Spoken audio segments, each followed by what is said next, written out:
em nome de Jesus. E desejo do meu coração não ser uma pessoa formal, um pastor, um conselheiro. Eu desejo de todo o meu coração trazer uma palavra como um amigo, como alguém que realmente tenha o objetivo de ajudar, de objetivo de abrir portas, de abrir caminhos. Essa é uma manhã que não está sendo fácil para mim, porque existem coisas que quando você não vê, você não tem noção da gravidade. Então elas passam aos teus olhos e você não percebe que está muito mais perto de uma situação esdrúxula que você não vai aguentar passar, do que propriamente uma situação que você imagina e que ela não vai chegar. Deus é uma pessoa que Ele é o símbolo da verdade na nossa vida. Então eu gostaria de ser bem claro com os irmãos nesta manhã. E o que eu vou falar talvez não te agrade, mas eu creio que com certeza vai te ajudar muito, porque eu sei que o centro da verdade é a palavra de Deus. Amém? Vamos abrir nossas Bíblias. Evangelho de Jesus Cristo segundo Mateus.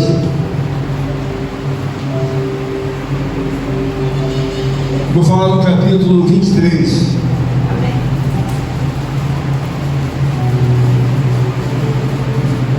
Vou iniciar no verso 37. Vamos até o 39. Jerusalém, Jerusalém, que mata os profetas e apedrejas os que te foram enviados. Quantas vezes que eu quis reunir os teus filhos, como a galinha junta os seus pintinhos debaixo das asas, e vós não o quisestes. Eis que a vossa casa vos ficará deserta. Declaro-vos, pois, que desde agora já não me vereis, até que venhais a dizer: bendito o que vem em nome do Senhor. Repita comigo: bendito, bendito o que vem em nome do Senhor. Bendito, bendito o que vem em nome do Senhor. Amém. Por descendo. O Espírito Santo de Deus, irmãos, Ele tem nos trazido a igreja, a casa do Senhor, para que nós possamos entender a realidade do onipotente poder do Senhor. Existem momentos na nossa vida em que a gente fica devidamente ligado em coisas que nunca deveríamos imaginar. E tais coisas não deveriam ser apenas imaginadas, mas deveriam nunca ser executadas. Entretanto, cada um de nós tem uma idade. E diante da nossa idade, que é uma permissão da revelação de Deus sobre as nossas vidas, nós somos então incapacitados e não conseguimos pensar além daquilo que se compatibiliza com a nossa idade cronológica ou a nossa idade espiritual. Você, quando tem uma criança, ela pensa como criança. Por mais que você ensine o Evangelho a ela, ela é uma criança. Então jamais ela vai pensar como um adolescente de 20 anos, ou de 15 ou 20 anos. Ela é uma criança. Então, pelo poder soberano divino de Deus, ela pensa como uma criança. Ela gosta de passear, ela gosta de brincar, ela fala sobre as brincadeiras e coisas compatíveis com a idade dela, e que Deus fechou a possibilidade dela ver uma realidade daquele que tem 20 anos. Então ela está numa fase de criança. Não obstante, um jovem de 15, 14, não vai pensar como um homem de 30, ele pensa como um jovem, e ele está então esfuziante na idade da juventude, e ele sonha com umas coisas que as outras gerações não fizeram, sonha até em se sobrepor às demais gerações, dizendo no seu coração e sua alma: nós vamos fazer, acontecer, realizar. E aí passam os 15 anos, e subsequentemente vão para a idade mais madura, e todo mundo pensa que vai fazer alguma coisa diferente das outras gerações e não fazem absolutamente nada. Chega a idade nos 30, 40, 50. E quando está nos 30, está viçoso. Não pensa nunca jamais que vai envelhecer, que vai adoecer, porque esses pensamentos são compatíveis com a idade. Uma criança jamais vai pensar que vai morrer. Ela pensa que vai frutificar.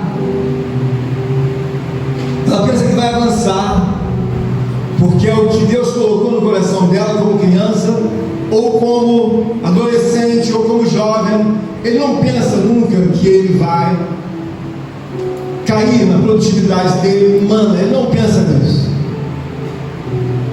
Eu quero dizer aos amados irmãos que o que você pensa hoje, compativelmente com a sua idade, é o que todas as demais gerações do passado pensavam. Você pensa em conquistar e avançar, em ser melhor do que a geração passada, retrasada. Só que tem que não há nada de novo diante dos olhos de Deus, para que nós tenhamos esse pensamento. E quando você começa a ver a realidade de Jesus Cristo, na palavra do Senhor, você começa a ver que não tem nada de novo.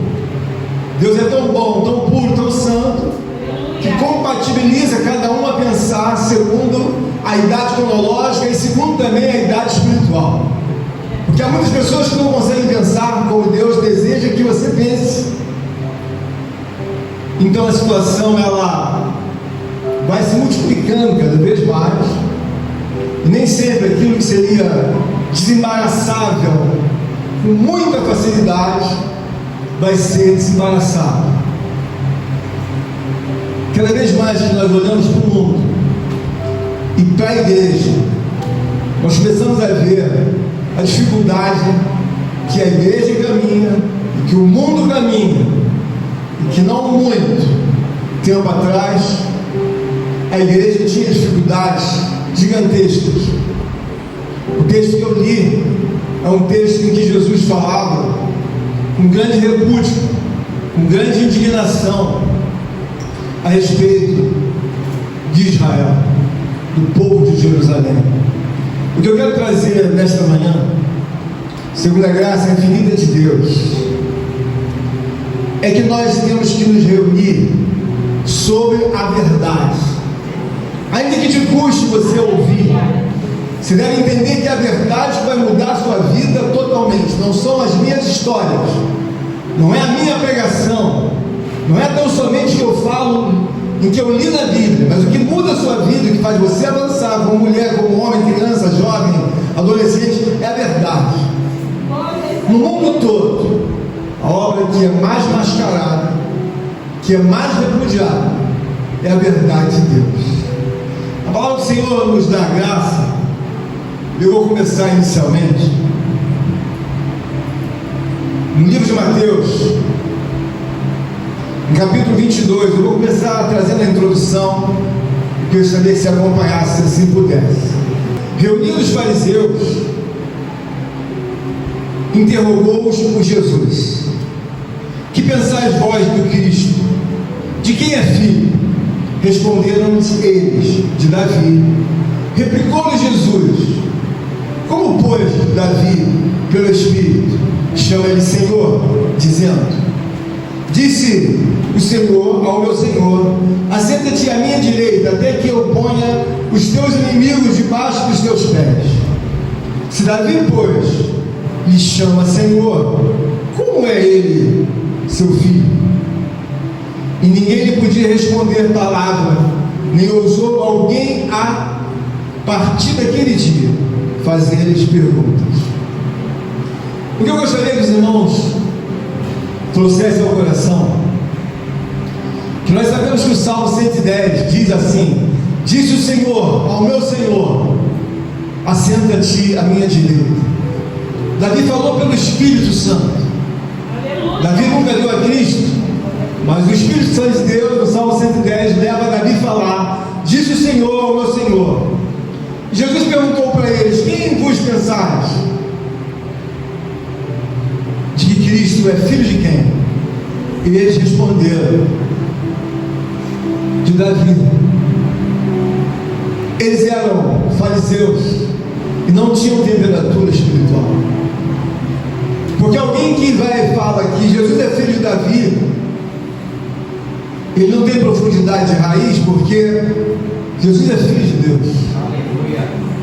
E quando você olha para Jesus como filho de Deus, você vai ver que a situação é muito mais grave, muito mais periculosa sobre a tua vida, do ponto de vista de que nós estamos vivendo uma situação muito difícil, que ainda talvez não entendemos quem é a pessoa de Jesus. Quando você entende a pessoa de Jesus, você começa a ver que você é alcançado nas mínimas e maiores coisas por causa da natureza divina do próprio Jesus ser um Deus. Ele está sentado à direita de Deus, ele é um Deus, ele não é um homem comum como muitos pensam, porque a história diz que ele veio como homem. Mas se você olhar ao pé da letra, você vê que ele já era chamado de Senhor por Davi pelo Espírito. Aleluia! O que eu quero que você entenda é que Jesus transcende qualquer que seja o tempo, qualquer que seja a situação, ele é um Deus na tua vida e na minha vida. Aleluia! Só que tem algumas coisas, nós podemos até declarar com os lábios ou com o coração, mas elas não surtem efeito. Porque quando você fala de Jesus, você tem que externar uma confiança maior e ver que muitas coisas acontecem por causa da ausência dessa pessoa. Onde essa pessoa está ausente, onde essa pessoa não é devidamente reverenciada, engrandecida, exaltada, as maiores catástrofes, as maiores dissidências de todos os números, gêneros e graus, essa pessoa vai causar isso, porque ela está ausente. Mas ela não está ausente porque ela deseja uma reverência maior, no sentido de que ele é uma pessoa amável, uma pessoa benigna, uma pessoa extraordinariamente maravilhosa, magnífica, uma pessoa que não tem nos nossos vocabulários humanos como classificar tamanha bondade dessa pessoa. Mas nós temos que nos preocupar com uma coisa. Aleluia! E talvez seja muito triste o que eu vou falar hoje. E eu sei pelo Espírito Santo que você não pensa nisso há muito tempo. Deus não abriu a sua mente e os olhos espirituais para você pensar na gravidade daquilo que você faz com Deus, porque essa malignidade ela já tem muitos milênios. A igreja é responsável por frear e ser realmente uma realidade daquilo que eu vou falar. Quando você olha para os homens, eles conseguem enxergar, como eu disse, compatível com a idade deles. A criança não nasce com a cabeça preocupada de um senhor de idade de 60 ou 70 anos na sua aposentadoria ou em outras coisas compatíveis com a idade. Deus é tão justo que a criança nasce no período de inocência e tem tantas histórias até os 4 anos, e por uma realidade de Deus a criança não sabe o que aconteceu do dia do nascimento até os 4, 5 anos. Ela não tem memória ou memorização. Deus é bom, então Deus apaga e a criança começa então a contar o seu tempo, a sua história a partir dos 4, 5 anos de idade. E ela dá um prosseguimento segundo a piedade e bondade de Deus. Eu quero dizer aos amados irmãos que a pessoa mais maligna da espécie nascida até hoje sobre a face da terra é a pessoa do homem. Ele é a pessoa mais voraz, maligna, cruel, macabra, maquiavélica, imunda, depravada, suja, que até hoje, sobre todos e tudo, é o homem. Só que você não consegue enxergar isso. Alguém vai perguntar, mas como assim? Todas as espécies nascidas de Deus, elas têm uma compreensão natural. Você sabe que o tubarão, ele está designado a ser o lixeiro do mar. Então tudo que tem no mar e que não deveria estar no mar, o tubarão vai e devora dentro da natureza dele, para que o mar possa ficar limpo.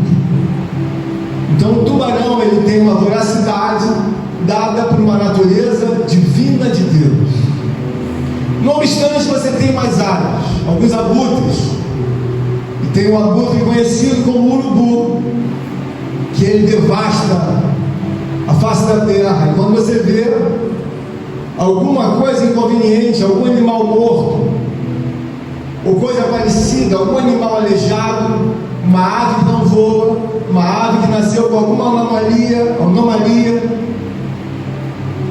o abutre vai lá e tira de cena qualquer que seja a anomalia, e nós seguimos a nossa vida sobre a face da terra. Então você tem um tubarão, você tem um abutre, eles estão na perfeita ordem dada por Deus. Mas você tem uma espécie humana, que é a mais terrível de todas. Meu Deus! Porque quando o tubarão ou o urubu tem que dar conta da sua natureza, eles não fazem um circo, um ritual de maldade, um ritual macabro, um ritual de malignidade, para se alimentar das suas vítimas, ao qual é obrigado pela natureza a reconstruir o caminho. Quando nós olhamos para o homem, nós devemos olhar o porquê da indignação, da importância dessa pessoa chamada Jesus Cristo. Essa espécie humana, ela começa bem, na inocência, mas ela já manifesta sempre uma tendência maligna. Mas por quê? Porque há milênios, há outras gerações, de geração em geração, ela vem decaindo cada vez mais, e ela se tornou, na verdade, a espécie mais preocupante do planeta. Quando olhamos para a história da espécie humana, nós já vimos várias coisas destacadas, como a própria morte dos judeus, 6 bilhões de pessoas mortas em câmara de gases. Mas não obstante, ele já faz isso há muitos anos atrás. E o que eu quero trazer com essa mensagem é mostrar para você o quanto o homem é maligno e você é poético, e você é filosófico. E o preocupante é que Deus está nos transformando numa natureza divina, não numa natureza insensível, em que você vê a sua espécie entrando numa escola de crianças. E o que vai fazer aquele homem? Incendiar e matar aquelas crianças. Você vê uma mulher há 4.000 anos atrás, chamada Jezabel, e ela vê um profeta chamado Elias. E qual era a intenção daquela mulher? Matar aquele profeta chamado Elias. Jezabel esteve há 4.000 anos atrás, mas Jezabel está hoje há 4.000 anos depois. O que eu quero dizer a você é que nós tivemos Jezabel matando o próprio marido, não obstante, há muito tempo atrás, com 30 tiros, envolveu a vida dos filhos, acabou com outros filhos espirituais, foi condenada e presa, e atrás das grades, Jezabel não procura o arrependimento, ela procura dar continuidade à sua prostituição, em fornicação. Ela não busca Deus, ela busca o relacionamento com um homem muito mais novo que ela tem mais de 60, e ela quer um namorado de 33 anos. Quando você vê um homem há 50, 100 anos atrás, ele esquartejou a própria mulher, colocou numa mala e despachou para uma companhia rodoviária.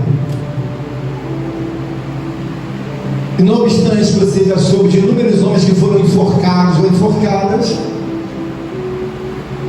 inúmeros homens que morreram baleados, esfaqueados, fuzilados. Muitos morreram não por vontade própria, mas foram envenenados. Eu quero dizer para você o seguinte: a espécie que eu estou falando é a sua espécie, é a minha espécie. Ela tem uma malignidade infinita. Meu Deus. Você não sabe qual vai ser o próximo modelo de modus operandi que ela vai usar, porque a malignidade dela é infinita, não pode ser contida com educação, com saúde, com conversa, com mensagem. É uma malignidade insana. Esse momento é o momento que você deve entender que quando Jesus pregou há 2000 anos atrás, Ele trouxe esse esclarecimento para todos nós. Eu gostaria muito que você ficasse ligado. Não precisa abrir sua Bíblia, não. Eu ainda não cheguei na palavra. No capítulo 23 de Mateus, está escrito assim, 23:1, Mateus. Então falou Jesus às multidões e aos seus discípulos. Vou repetir. Então falou Jesus às multidões e aos seus discípulos. Na cadeira de Moisés se assentaram os escribas e os fariseus. Fazei e guardai, pois tudo quanto eles vos disserem. Fazei e guardai, pois tudo quanto eles vos disserem. Porém não os imitais nas suas obras, porque dizem e não fazem. Meu Deus. Gostaria que você entendesse a importância de você falar e você não fazer. Porque há diante da nossa vida é que muitos atos que nós cometemos, nós não conseguimos ver a gravidade, nem a penalidade silenciosa que soa do tribunal perfeito de amor, de graça e de glória de Deus. Deus é uma pessoa que Ele te ama. Aleluia. Uma forma tão profunda, porque Ele vê que você e eu não temos capacidade nenhuma de se desvencilhar dessa natureza, dessa geração, desse dia de hoje e nem nos dias vindouros, da natureza tão promíscua, tão depravada, tão macabra em que o homem herdou. Só tem que você precisa estar afeiçoado à natureza divina, porque senão você vai se tornar um homem macabro dentro da igreja.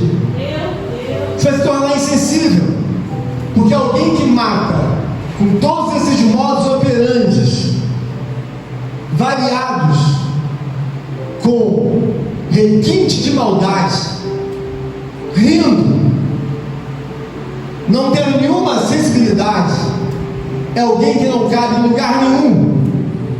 Ouça bem o que eu vou falar. Essa pessoa não cabe em lugar nenhum. E Deus ainda está dizendo que vai colocar no inferno. Eu quero dizer para você que uma das coisas que Jesus mais pensou e pensa é o lugar que as pessoas vão. E Ele nunca deixou de falar no inferno, porque o inferno é o lugar último que Deus pensa, irmão José, e vê que não tem onde colocar. Qual é a lembrança? Fuzilou, amarrado numa árvore, colocou de joelhos os que amavam a Deus e mandou abrir a boca e deu seus tiros de fuzil e riu. Alguns outros matou de paulada e achou graça. Alguns outros jogou álcool e tacou fogo. Outros eles abriram a câmara de gás e mataram. O que eu quero que você entenda nessa manhã, que você está desenhando uma vida que nunca existiu. E quando nós falamos da pessoa de Jesus, da sua importância, eu estou querendo que você veja que nem eu nem você vai parar esse mundo com a sua força acadêmica, com a sua força intelectual, com a sua força financeira. Esse é um mundo que não cabe nenhum freio, não cabe nenhuma melhora. É um mundo que só vai piorar. E alguém vai me perguntar, mas pastor, qual é a realidade que vai piorar? Cada vez mais essa pessoa é odiada, essa pessoa é anulada, as pessoas são indiferentes a ela. É uma pessoa que tem uma natureza contraditória, porque ele tem benignidade, ele é um ser perpétuo. Aleluia. Ninguém oferece perigo para ele algum. Glórias a Deus. Mas quando você despreza essa pessoa, você vai ver que não é o obstante de nós fazermos um culto de glória, de poder, de justiça, e queremos avivamento. Peraí, você quer avivamento, mas você sabe quem está dentro da sua realidade? Você sabe quem são seus pais? Você sabe quem você está incumbido de buscar na rua, pregar a salvação para essa natureza? Meu Deus. Eles matam e depenam, eles matam e esquartejam, furam os olhos, Eu sei. eles subjugam a própria filha, o próprio filho, em abusos, maldades e malignidades. Eles roubam a mulher do próximo, eles matam o sócio, eles matam os profetas, os pastores. É uma espécie que não tem aonde você olhar e falar: se Jesus não salvar, irmão Lucas, se Jesus não salvar, e eles estiverem aliados na verdade, não tem lugar para empilhar inúmeros ou inúmeras pessoas dessa espécie humana. Meu Deus. Eu quero que você entenda que Deus precisa abrir os seus olhos, porque em determinados momentos seus olhos estão fechados, você acha que tem direito de fazer o que quer. Só que tem amigo, amiga, irmã, você não tem direito de fazer o que quer, e muito menos eu. Muitas gerações pensaram o que você está pensando, que você tem direito de ser a pessoa mais feliz, que você tem direito de ser a pessoa mais realizável, mais conquistadora. Não, meu. O mundo está assim, porque os seus pais, os seus antepassados foram tão quanto duros como é a atual geração. É muito comum você ver alguém falar que meu tio, meu tataravô nasceu, viveu, nunca se curvou a Deus, morreu com 90, 100 anos. E qual é a história? Nunca se curvou a Deus, nem com 80, nem com 90, nem com 100. Aleluia. Eu não quero trazer tristeza para você, e muito menos para mim. O Espírito me levou a ver coisas que você não vai ver. Se você não tiver os olhos espirituais, você vai olhar para tudo que é compatível com a tua idade. E muitas coisas estão erradas. Você quer voar, quer conquistar outros países, quer pregar na Europa. Ocorre que você tem uma espécie e um Deus que criou o mundo para ele, desde a fundação do mundo. Essa pessoa, não tem uma pessoa que pudesse prevalecer sobre ela. Aleluia. Eu vou repetir de novo. Essa pessoa chamada Deus, ele criou o mundo para ele, não foi para você nem para mim, foi para ele. O que você pensa, ele pode fazer que haja prosperidade de uma forma comedida, santa, que não agrida as obras divinas sagradas de Deus. Eu vou ler aqui na palavra do Senhor, de uma forma muito gloriosa, para que você entenda a profundidade de onde eu e você estamos, para que você possa entender a temperatura necessária que temos de viver e não criar uma coisa paralela em que seja a coisa mais odiada por Deus. E eu vi na palavra de Deus que desde os dias mais remotos, 2000 anos atrás, há uma indignação da parte de Deus quando os homens não conseguem entender a Deus. Evangelho de Mateus, segundo Jesus Cristo, segundo Mateus, capítulo 23 ainda. Leia comigo no verso 15. Presta bem atenção. Eu ainda não entrei na palavra, ainda vou entrar na palavra. Ai de vós, escribas, 23:15. 23:15. Ai de vós, escribas e fariseus, hipócritas, porque rodeais o mar e a terra para fazer um prosélito, e uma vez feito, o tornais filho do inferno, 2 vezes mais do que a vós. O tornais filho do inferno, 2 vezes mais do que a vós. Eu quero dizer aos amados irmãos, uma das coisas que mais nós proibimos na igreja é a fabricação de filhos do inferno.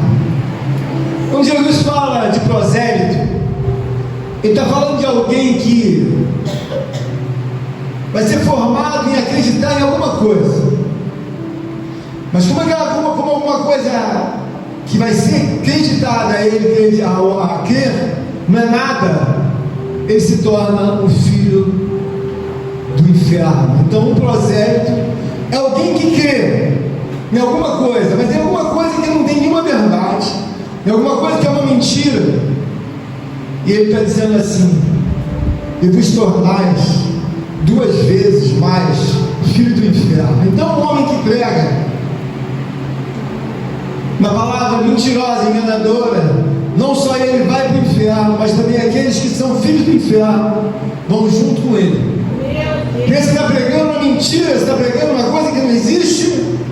Então vai o falso profeta, vai o filho do inferno que não tem nenhuma afinidade com Deus, ou todos aqueles que ouvem, mas eles falam de religião. Bom, como religião, se não for a pessoa de Jesus Cristo como cabeça, e você seguir a verdade, não serve de nada, assim é um prosélito. Ele tem alguma coisa que não vai levar ele a avançar na pessoa de Cristo Jesus. Quem está entendendo de glória a Deus? O que eu quero pregar nesta manhã é que quando nós olhamos para Jesus Cristo, você está olhando para um jovem rapaz de 33 anos. Me parece que o presbítero Douglas deve estar perto, não de 33, mas deve ter até uns 30 talvez. 28, eu desculpe, pensei que você tivesse 30. Mas daqui a 5 anos nós vamos ter a idade de Cristo revelada sobre o presbítero Douglas. 33 anos. E o que eu quero dizer para você é que não foi um homem idoso, ancião de dias, que ensinou, que pregou a revelação divina. Ele tinha 33 anos, estava no meio do povo, ensinando, na sua jovialidade, na sua potência espiritual, que quando você ensina uma coisa que não é verdade, você está fabricando filhos para o inferno. Meu Deus. E o que eu quero dizer para você é que há 2000 anos atrás, o Salvador Jesus Cristo já havia esclarecido isso. Eu vou repetir para você de novo: há 2000 anos atrás. Quando você tem um tema sobre outro tema, a história mostra que se Jesus Cristo não entrar para parar com a fabricação macabra, depravada, enganadora, mentirosa. Se ele não entrar, a fábrica vai continuar. Meu Deus. E por que é cada vez mais difícil o amor entre nós? Porque você olha sem sensibilidade para algumas das vezes as pessoas que estão ao seu lado, e você vê a notícia de que uma mulher foi estuprada por 30 homens. Ah, é? Foi? Uma mulher foi estuprada, e qual é a consequência? Levar para o tribunal dos homens. O que eu quero dizer para você é que você não vai parar. Você e eu não vamos parar esta obra de malignidade, sabe, infinita. Ela não é limitada, ela é infinita. Meu Deus. Não é possível que você não raciocine no seu coração que essa maldade ela é infinita, ela não pode estar dentro do lugar que nunca deveria ter entrado e estar.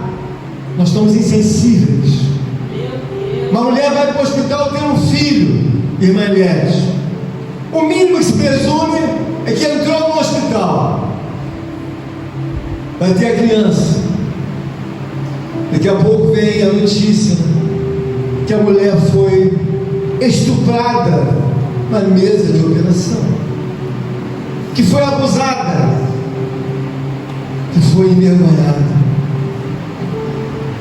A igreja não está vendo que quando nós pedimos que você tenha um mínimo de sensibilidade, para que você avance e abra teu olho, que o que degolou a espécie mais macabra, mais miserável que Deus tem aos olhos, que é o homem,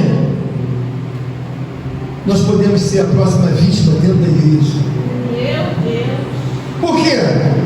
Eu estou falando de coisas mínimas que a nossa espécie humana dentro da igreja não conseguiu ver.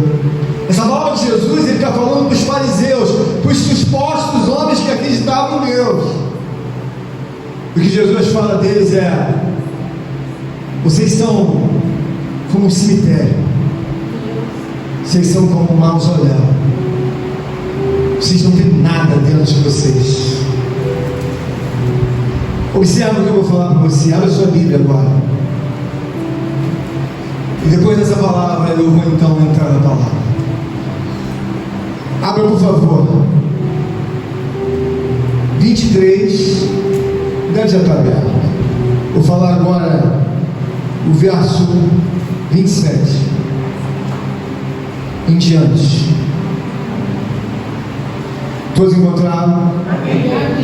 Ai de vós, escribas e fariseus, hipócritas, porque sois semelhantes aos sepulcros caiados, que por fora se mostram belos, mas interiormente estão cheios de ossos, de mortos e de toda imundícia. Assim também vos, exteriormente, pareceis justos aos homens, mas por dentro estáis cheios de hipocrisia e de iniquidade. Ele não está falando para o homem do mundo, não. Ele está falando para os religiosos, mortos, imundos, cheios de hipocrisia. Você entende por que o Espírito Santo de Deus não quer que haja hipocrisia entre nós? A hipocrisia é um sentimento enganador, mentiroso, que não existe. Ele se apoia numa mentira. Por que os fariseus são reprovados e os hipócritas? Porque o hipócrita é alguém que sustenta uma vida mentirosa, enganadora no meio da igreja.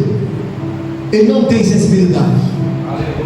Se você disser que alguém morreu com 15 tiros, ele fala assim: é?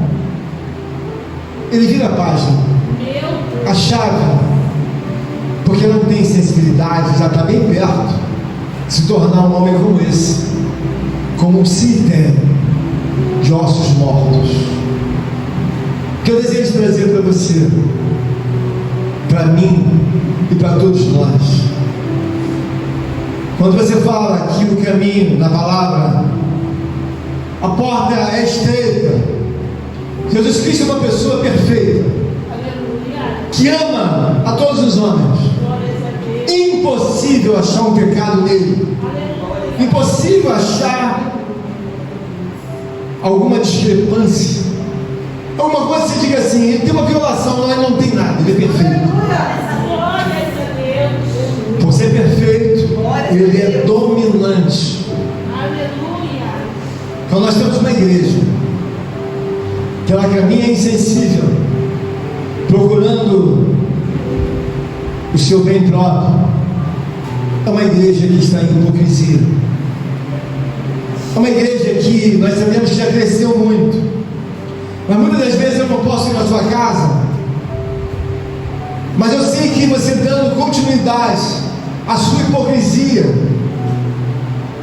à sua falta de sensibilidade, não tardará e eu verei você reclamando para mim ou para outro irmão, não estou bem. Espera aí, há um tempo para todas as coisas. Jesus há 2000 anos atrás chegou para os fariseus e disse para eles que eles eram um cemitério de imundície, de ossos. De que, pastor? De ossos de mortos e de imundície. Por quê?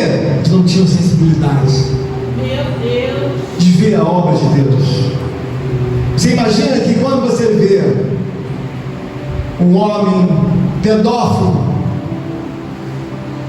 você não está distante da pedofilia porque você tem cultura, porque você tem formação didática, porque você tem educação. Você não está distante porque Jesus entrou e colocou-se uma barreira entre você e a pedofilia.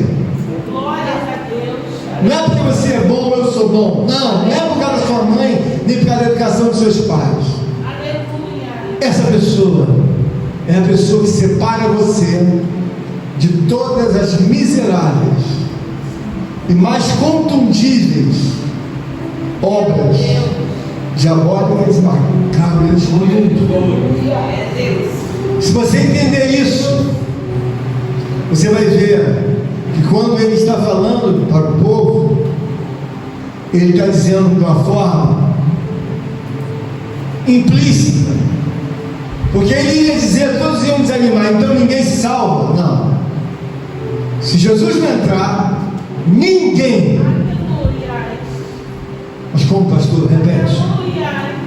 Se Jesus Cristo não entrar na tua vida ou na minha vida, ninguém se salva.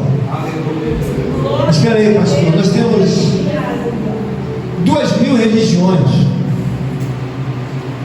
Irmãos, o que Deus mais repudia é o proselitismo, porque uma religião, ela chama você para uma outra mentira, ela chama você para um outro abismo, ela chama você para um outro encantamento. Ela pode te ocupar, mas ela não pode desembaraçar e nem muito menos te salvar. Quando você vê Jesus Cristo falando sobre a palavra lida nesta manhã, você vê que fica claro que ele tem um grande amor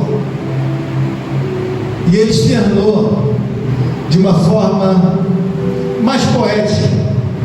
Então ele diz assim: Jerusalém,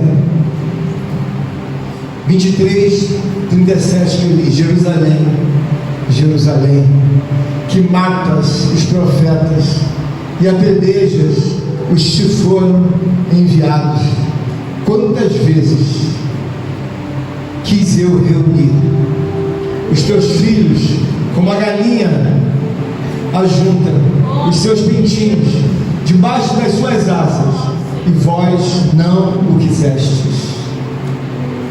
O que eu quero dizer, irmãos, que a malignidade é um assunto muito mais antigo do que você imagina. Ela não tem solução, ela não tem freio, ela avança para cima das mulheres, dos jovens, das crianças.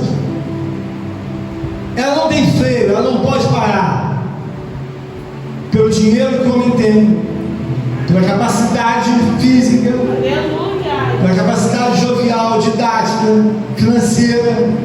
Podem-se ter bilhões sobre a vida de um homem, de uma mulher, de uma família, de um país, mas a malignidade, ela não tem freio. As obras macabras, elas estão soltas no mundo. E quando Deus resolveu mandar a Jesus, Jesus sabia e sabe que a única porta que pode parar esta obra tão gigantescamente maligna é a pessoa de Jesus. Quando você não inventa um paralelo de uma obra que não vai funcionar, muito pelo contrário, ela vai te matar. Aleluia. Até lembrei de uma coisa, que muitos homens trocam as peças do seu carro, e aí alguns dizem uns pelos outros, para os outros: eu quero essa peça, mas eu quero a original, eu não quero a paralela, porque eu sei que a paralela não tem a resistência aos testes que a original tem. A única obra que pode salvar você é a original de Cristo Jesus, é a minha também. Não tem caminho que você vai, eu vá. É por isso que nós pregamos para você: sai do evangelho da sua conveniência. Seu evangelho é superficial. Seu evangelho já te fez avançar muito. Seu evangelho, graças a Deus, tem mantido seu casamento, tem mantido sua profissão, tem mantido a sua família. Aleluia. Mas para você e eu escorregarmos como prosélito é muito fácil. O prosélito é um homem que é feito para o inferno. Ele não foi feito para Deus, no sentido de que Jesus entra e freia o proselitismo. Em qualquer lugar do mundo que Jesus entrar, ele salva o feiticeiro, salva o homicida, ele salva o miserável, ele salva a mulher prostituta, ele salva qualquer pessoa. Mas uma coisa é você entender qual é a minha obrigação diante de Deus: abandonar a insensibilidade como os homens terrenos têm feito uso. Eu sei que os irmãos têm se esforçado, e é bem verdade que muitos também têm apanhado, e apanhado por uma razão. Jesus Cristo não é essa realidade que deveria ser no coração de muitos irmãos e irmãs. Quando ele não é essa realidade, você começa a apanhar. E os olhos espirituais então vão ver e valorizar. Irmão Osmar, eu preciso me mexer. E se nós tivermos o mesmo espírito, o irmão Osmar vai achar o irmão em concordância e vai se mexer. Por quê? Essa pessoa, quando eu não obedeço ela vai me depreciar. Quando eu começo a falar dessa pessoa, o fato de eu abandonar ela sem disparar uma única palavra, a própria natureza divina dela é tão elevada, tão gloriosa, tão benigna, tão transcendental, que se você assoprar sobre ela e pensar: eu te odeio, ele vai começar a tirar aquilo que você tem. Porque tudo que você tem é dele. Se você tem um casamento, porque ele deu. Se você tem coragem, é porque ele abriu a porta, a torneira da coragem te deu. Se você tem teu emprego e recebe seu salário, é porque ele abriu e disse: dá um emprego a essa mulher, dá promoção a esse homem, dá vida a esse moribundo que está doente. Levanta esse homem que tem a intenção de se levantar e abandonar e me respeitar. Quando nós pregamos aqui, eu quero que você entenda que você não está pecando contra o empresário da padaria da esquina, contra a mulher que está dentro da casa de ração, com todo respeito. Você não está pecando para o fazendeiro, nem para o dono da granja. Você não está pecando para o presidente da república, e muito menos para o senador. Você sabe por que é tão perigoso o seu pecado? Você está pecando para o autor e consumador de toda a fé. Ninguém vai se salvar se ele não respirar a intenção de te ajudar. Muitos morreram desejando não ser subjugados por essa pessoa. Então, quando eles ressuscitarem, não será novidade nenhuma, porque o próprio Salvador disse que aquele que morre sem Cristo, irmãos, ele morre sem Cristo, mas para onde ele vai? Não tem lugar para colocar ele ou ela, a pastora, essa pregação. Não tem lugar. É como se eu dissesse a irmã Ana, estou falando pelo Espírito e sei que ela já varreu o sítio dela várias vezes. E ela estando bem disposta, acabou de varrer, ela faz um monturo. E talvez a filha, alguém vai perguntar: vai colocar onde esse monturo? Não, filha, não vou colocar em lugar nenhum. O que você vai fazer, mãe? Vou queimar. Por quê? Porque tem que queimar, não cabe em lugar nenhum. Quando você não tem sensibilidade de ver que a obra de Deus é uma obra gloriosa, um milagre, você corre o risco de ficar insensível. Quando nós estamos pregando para você, e que é para mim, eu sinto um medo, um tremor de chegar aqui e começar a fazer prosélito. O que você vai fazer, pastor? Vou pregar uma coisa que faça barulho, mas que não tenha eficácia nenhuma. Não vai transformar o irmão José, não vai transformar o José, porque proselitismo não transforma ninguém. Aleluia. Jesus disse que eles fabricavam filhos do inferno. Quando alguém vem aqui como pregador ou como mulher de Deus, se ela não tiver na ponta dos cascos contra as obras das trevas, o amor, ela está fabricando filhas do inferno, porque não há verdade nelas. Torna-se um mausoléu. Eu quero que esse culto seja bem diferente. Eu quero ser real.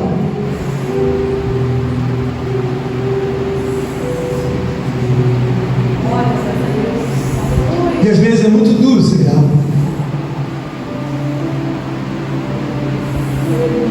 Mas eu não tenho outra saída. O Filho de Deus me ensinou a ser verdadeiro.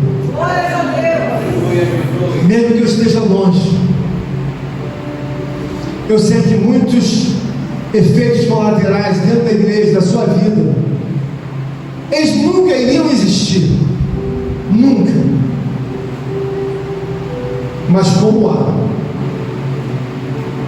uma obra crescente de Deus e a eminência do proselitismo, ou seja, sempre pouco, e muitos não concordam. Eu peguei a irmã Rosângela falando sobre a questão de você se doar mais um pouco, chegar na hora da oração e ter afinidade com o bem de Deus. Os homens do mundo, quantas vezes virem milhares de homens ser metralhados, fuzilados, estuprados, amaldiçoados, mortos, quantas vezes eles virem, eles não sentem mais nada, já são filhos do inferno. Eles deixarão de ser, se você ver a responsabilidade e a grandeza dessa obra. Eu não estou aqui para te acusar, de maneira nenhuma. Eu não quero acusar ninguém, eu quero anunciar a importância transcendental da pessoa de Cristo, porque Ele que vai parar tudo, Ele que é o único freio que vai te ajudar a você ver o mundo de uma forma diferente. O mundo não foi feito para os homens, foi feito para Deus. Isso é uma das coisas que Deus mais odeia, é alguém tomar o lugar dele. Quando você vai no metrô, alguém vai em direção ao teu lugar, senta primeiro que você, sabe? Você queria sentar, mas alguém tomou o seu lugar. Você não tem direito nenhum, e muito menos eu. Ninguém tem o direito de se colocar no lugar dele, Meu Deus, aleluia. para começar a dar ordem ao que você deve fazer ou não fazer. Você sabe por que alcança? A nossa vida alcança momentos que não eram para nós passarmos por nada, irmão Lauren, nada que nós passamos. Nós somos atrevidos, desobedientes, insistentes em não obedecer. Aleluia. Ele não tem problema com a águia careca, ele não tem problema com o falcão, com o urubu, com a baleia. Ele não tem problema com o tubarão, mas ele tem problema com você, comigo, numa desobediência. Porque daqui desse púlpito já surgiram mais de 1.300 pregações. 1.300. Você sabe o que é pregar 1.300 vezes? Deus está levantando uma criança aqui, outra aqui, outra acolá. Glórias a Deus. Glórias a Deus. Mas, como pregou a nossa amada irmã Rosângela, como é que esse câncer vai parar? Eu quero dizer para você, que quando Jesus disse: Jerusalém, Jerusalém, quantas vezes quis eu que vieste até a mim, eu iria te desabrigar e fazer como a galinha abrir os pintinhos. Você vê que quando a galinha ouve o canto de um gavião, ele dá um gritinho, faz... Os passarinhos começam a piar um para o outro. Eles estão se comunicando, lá tem gavião. Se tiver 10 passarinhos, eles estão cantando, o gavião faz... Os passarinhos ficam... Todo mundo para de cantar. Por quê? O gavião é a morte. Ele vai voar, vai pegar e vai naturalmente destruir. Jesus falou: quantas vezes quis eu abrigar a vocês todos como a galinha abriu os pintinhos, porque quando os pintinhos estão soltos, o gavião grita, aí vem tudo, aí vem tudo para debaixo da asa. E aí? O gavião passa. Ela diz: pode sair. Eles saem e vão novamente pastar. O que eu quero dizer para você é que na palavra lida, ele estava dizendo por um certo momento que ele vai embora, a casa dele vai ficar vazia. Essa palavra se interpreta que ela vai ficar vazia ou porque os romanos iriam destruir o templo, ou porque o próprio Jesus já ia embora também. Eu quero dizer a você, leva mais a sério, porque a insensibilidade, ela é uma apostasia. Possa ser que chegue do teu lado um cadáver, propositalmente, da parte de Deus, e Deus faça de você uma prova, e possa ser que você não sinta mais nada, mas o que você deve sentir é que Deus fez o que tinha que fazer, e não cabe mais fazer nada. Jerusalém, Jerusalém, tu que mata os profetas. Há 2000 anos atrás, a insensibilidade era um alerta de Jesus que o homem era uma espécie sem nenhuma possibilidade de salvação. Não existe. Não fique pensando que a inteligência é artificial, não fique pensando que homens vão surgir e que vão voar, que não vai acontecer nada. Se eu chamasse hoje Moisés e Deus pudesse trazer em nosso meio Moisés, Glória a Deus. o que você está vendo de novo? As mesmas misérias. Os homens mantêm a mesma natureza maligna. Não há nada de novo no mundo, porque só Deus pode fazer com que sejamos desembaraçados, abençoados, prosperados. Então cada um tem o dever de melhorar, além daquilo que tem melhorado. Não é acumular lixo, não é acumular desculpas, não é acumular monturo.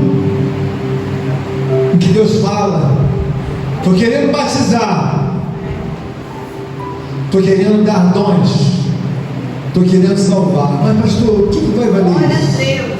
Aleluia. Irmãos, na palavra lida ela diz assim, os 2 versos a seguir: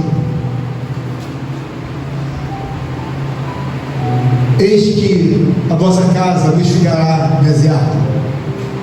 Declaro-vos, pois, que desde agora já não me vereis, até que venhais a dizer: bendito que vem em nome do Senhor. Glória a Deus. Irmãos, a palavra de Deus mostrou para os fariseus que eles tinham ideia que Jesus era apenas um homem. Jesus mostrou para eles que Davi escreveu pelo Espírito: disse o Senhor ao meu Senhor: assenta-te à direita de Deus. Eles não tinham sensibilidade por tudo que Jesus havia feito, que Jesus era o Senhor. A nossa sensibilidade está numa conversão. Enquanto você não se mover, significa que a sua maldade está prosperando. Nós temos ali um trabalho voltado para a evangelização. É bem verdade, começamos animados. Temos mais de, acho que 1000, ou coisa parecida, de folhetos para evangelizar. Temos outras orientações bíblicas que falamos dentro da igreja acerca de consagração, de oração. Então todas elas estão capengas, ou melhor, tipo um saci perereiro. Quando ele anda, ele tem uma perna só, ele não vai andar bem. E o que você vê de forma objetiva é que se um pegar, ou você não pegar, ou nós não pegarmos, aquele assunto ele vai prosperar, e lá no céu ele vai dar a devida sentença distribuída proporcionalmente sobre todos nós. A igreja lá, o Ministério Permanecer com Cristo, o que eles fizeram? Abandonaram os folhetos. Mas eu, como pastor, estou no meio. Você acha que eu e o presbítero não vamos dar conta da palavra que nós pregamos? Isso aqui não é proselitismo. Você tem que formar filhos e filhas de Deus. Se eu ficar calado, você vai achar normal tudo que você faz, molestando a Deus, e você está achando que está tudo bem. Assim como cai a chuva para molhar a terra, assim como saem os frutos das árvores, das flores, assim como Deus põe os passarinhos para cantar e o sol para iluminar, sem te pedir nada. Não há nenhuma máquina que tenha na sua casa que você tenha que produzir e acontecer. Não tem. Vem tudo dele. As penalidades são distribuídas sobre o pastor e sobre todos que rejeitam não só a evangelização, rejeitam a oração, rejeitam estarem na posição fiel que Deus quer que você e eu e todos nós. Você acha que Deus não vai transtornar a a sua vida de 70 anos porque você não quer amar o teu próximo? Meu irmão, eu quero perder a minha parte na árvore da vida diante do tribunal de Deus. Eu quero perder, porque eu sei que a tua parte, a minha parte, por você lesionar propositalmente, porque não tem nenhum bobo aqui que esteja vendo o evangelismo e ninguém olha. Será que tem alguém cego que não vai entender? Nós podemos ter até algum problema visual, mas, irmãos, essa pessoa me deixa chorar. Essa pessoa às vezes me preocupa muito. Eu vejo que quando ele fala estreito e apertado é o caminho, é como se eu dissesse assim: presbítero, eu vou na frente, aí você vai seguindo o meu caminho, tá? Ele está bem, pastor. Eu falo para ele: presbítero, se você errar, for mais para a esquerda, o caminho está dizendo que você vai se perder, e eu também. Segue meus passos da palavra, porque se você cair do lado direito tem fogo, se você cair desse lado de cá tem brasas. Eu não posso errar. Meu Deus. Eu não posso errar, irmão. Eu não posso errar. Essa pessoa me dá bênção, me dá vitória, me dá salvação, mas cai de mim se vacilar. Essa pessoa é a minha própria ruína, de forma gotejante, se eu não fizer a vontade dela. Mas por que tanta palavra de rigor? Você imagina, nós vimos um dia o irmão José e a irmã Jussara, como também vimos o irmão José, a Laura nem se fala. Quando a Laura abraça o Bernardo, ela fala assim: oh meu filho, oh Deus, ela sente um negócio, ai Deus, chega a dar um arrepio. O irmão José, qualquer coisa que essa criança faça, ou a filha, ele fica assim com a mulher. O José com a bombinha dele nem se fala. O Jonathan, o Joel, todos vocês. Você imagina a pessoa mais amada, mais desejada de Deus, Ele colocou na cruz do Calvário. Mais amada, você vai para lá e eu vou te imolar. Vou colocar você lá. Então, eu vou fazer a sua morte naquela cruz. Eu quero que não haja nenhuma reclamação de homem algum que eu fui injusto. Por quê, Pai? Porque se eles não se converterem, assim como eu te coloquei no caminho da morte, na cruz do madeiro, você vai morrer pelo pecado deles todos. Mas aí, Pai, você vai morrer. Eu vou te matar naquela cruz, vou te assassinar lá. Você vai derramar seu sangue por todos eles. Mas eu não quero desculpa nem choro de homem algum. Que quando eu te ver na cruz, eu sei que eu fiz o máximo que pude fazer por um homem. Eu entreguei meu próprio filho, eu fiz o máximo que um Deus pode fazer. Eu não coloquei um outro homem, eu coloquei meu próprio filho encarnado como Deus. Mas o que você vai fazer? Matei ele. Ele morreu amaldiçoado na cruz do Calvário. Como os homens eram amaldiçoados, ele morreu naquela cruz. Mas Pai, daí, no futuro, eles vão se salvar pela tua vida, pela tua ressurreição e pela tua morte. Mas se eles não te seguirem, eu vou jogá-los no inferno eternamente. O que eu quero que você retome essa doutrina. Não fique chorando em casa, achando que Deus é mal com você. Não, Ele não é mal. Deus é uma pessoa boa. Mas qual é o problema, pastor? O problema é que o homem é mau e Deus é bom.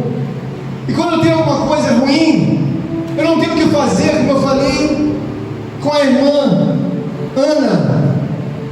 Quantas vezes ela varreu o lixo? Ela vai trazer para onde? Qual o compartimento? Bota na varanda? Não. Na varanda? Coloca no banheiro? Não, no banheiro não. No quintal? Não, no quintal também não. Onde eu vou colocar? Queima. Meu Deus. Aleluia. Por quê? Queima. Meu Senhor. Quantas vezes a irmã Elétrica já varreu a casa, a irmã Laura, a irmã Laura não, a irmã Laura é mente. A irmã Kelly, desculpa, tá, irmã Laura? O que acontece? Ela junta o lixo. Eu duvido que a Kelly ou a irmã Laura, ou a irmã Laura de novo, ou a irmã Elétrica, coloque no banheiro. Ela vai direto e coloca onde? Repita comigo, onde ela vai colocar? Quando você tem uma criatura maligna, macabra, depravada, que não quer Deus, você acha que na cidade celestial Ele vai colocar aonde? Se é contraditório, irmão, olha a natureza dele, não tem aonde colocar. Você acha que eu vou morar dentro de uma selva? Eu vou falar para o irmão José: irmão José, vamos morar aqui. Ah, peraí, pastor, no meio dos leões? Vamos comer. Por quê? Eles têm natureza selvagem. Meu Deus. No reino de Deus, irmãos, você deve aprender que não cabe nada fora da natureza divina. Quando eu falo para você ser uma extraordinária mulher de oração, eu estou querendo dizer para você o seguinte: olha, nós temos ainda um tempo. Eu não sei se vivo ainda mais 10 anos, posso viver até 20, não sei, mas daqui a 20 anos a irmã Rosângela não tem mais o vigor que ela tem hoje. Daqui a 20 anos o presbítero está encostando em 50 anos. O nosso querido doutor irmão Eduardo, daqui a 20 anos deve estar quase com a minha idade ou um pouquinho maior, né? Todos nós vamos embora. Tudo que você tem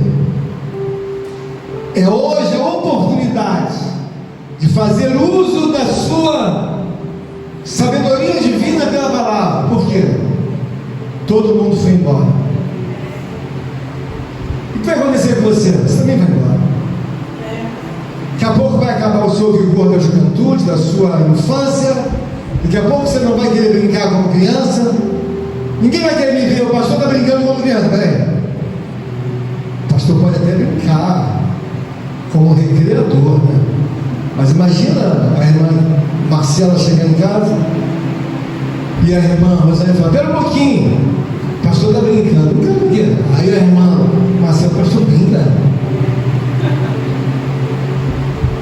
Não é compatível com a idade dele brincar. Por quê?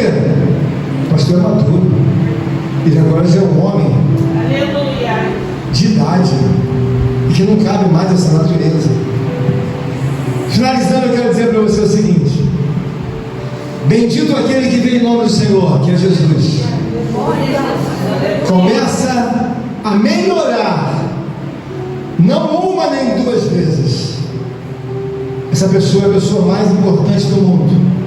Quando você viu que ele permitiu 5.000 casas serem destruídas em Hollywood, aquilo não foi um acidente natural. Quando ele passou com um vento no Rio Grande do Sul, eles destruíram tudo. Ontem em São Paulo teve uma chuva. Poderia ser uma chuva anteontem, né? Mas calma, só para molhar o telhado, só para molhar as plantas.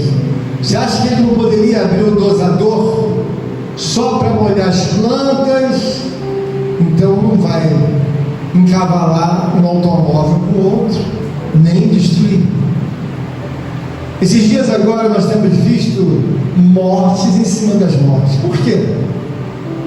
Mexer com essa pessoa, esteja dentro da casa de Deus ou fora da casa de Deus, Meu Deus. tem consequências. Por que você vê um homem parando dentro da igreja? E ele diz assim para mim: pastor,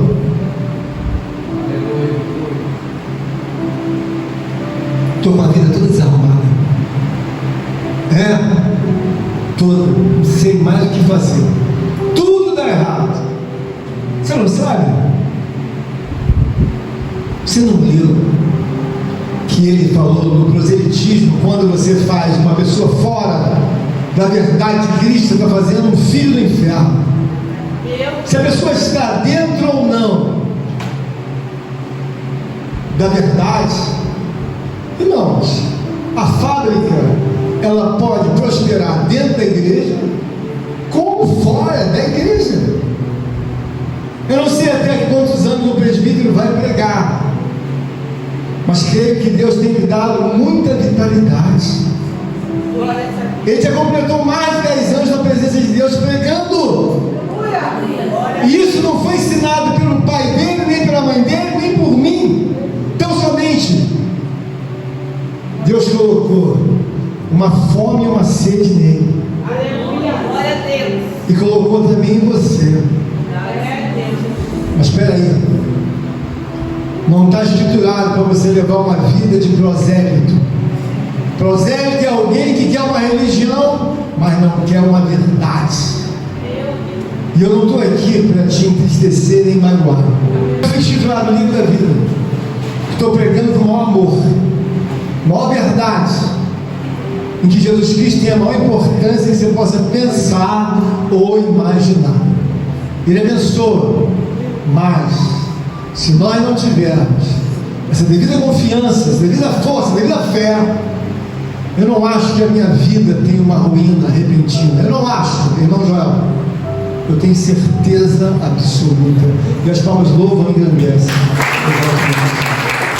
Contribua com esta obra, por favor. Deixe seu like e inscreva-se em nosso canal. Obrigado.